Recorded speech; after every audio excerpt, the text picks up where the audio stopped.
రంజాన్ సిరీస్లో ఇవాల్టి ఇఫ్తార్ రెసిపీ వచ్చేసి వెజ్ సమోసా. నాన్ వెజ్ ఏమీ లేకుండా ఓన్లీ వెజిటబుల్స్తో చేశాను ఈ సమోసాని. ఇది ప్రిపేర్ చేసుకోవడానికి ఒక ప్యాన్ తీసుకుని అందులో కొంచెం ఆయిల్ వేసుకోండి. ఆయిల్ ప్లేస్లో మీరు బటర్ అయినా వేసుకోవచ్చు. ఇప్పుడు ఇందులో ఒక 5-6 గార్లిక్ని ఈ విధంగా సన్నగా చాప్ చేసుకొని వేసుకోండి. ఈ గార్లిక్ ఫ్లేవర్ అనేది ఇందులో చాలా బాగుంటుంది. మీకు ఇష్టం లేదనుకుంటే స్కిప్ చేసేయచ్చు. ఇక్కడ నేను గార్లిక్ని ఒక 2 నిమిషాల పాటు వేయించుకున్న తర్వాత ఇప్పుడు ఆనియన్స్ వేసుకున్నాను. ఆనియన్స్ కూడా కొంచెం ఒక 2 నిమిషాల పాటు పింకిష్ షేడ్ వచ్చేటట్టుగా వేయించుకోవాలి.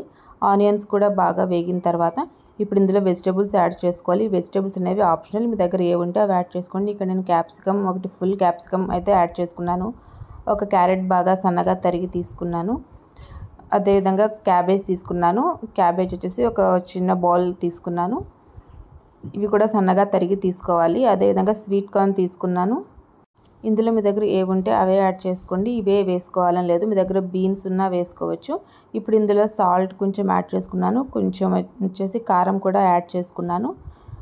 ఈ ఉప్పు కారం యాడ్ చేసుకున్న తర్వాత ఒకసారి బాగా మిక్స్ చేసుకోండి. మిక్స్ చేసుకుని మూత పెట్టి ఒక 3 నిమిషాల పాటు బాగా ఉడికించుకోండి.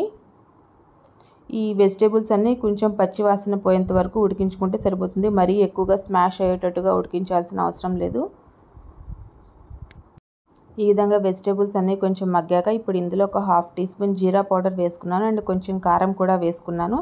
ఇవన్నీ వేసుకొని ఒకసారి బాగా మిక్స్ చేసుకోండి. ఇప్పుడు ఇందులో చీజ్ వేసుకోండి. నేను 1 కప్పు వరకు చీజ్ అయితే వేసుకున్నాను. ఈ చీజ్ కూడా పూర్తిగా ఆప్షనల్, మీకు ఇష్టం ఉంటేనే వేసుకోండి, లేకపోతే స్కిప్ చేసేయండి. పిల్లలు ఇష్టంగా తింటారు కాబట్టి నేను చీజ్ వేస్తుంటాను. ఈ చీజ్ కొంచెం కరిగిపోయేంత వరకు ఈ విధంగా బాగా కలుపుతూ ఉడికించుకోండి.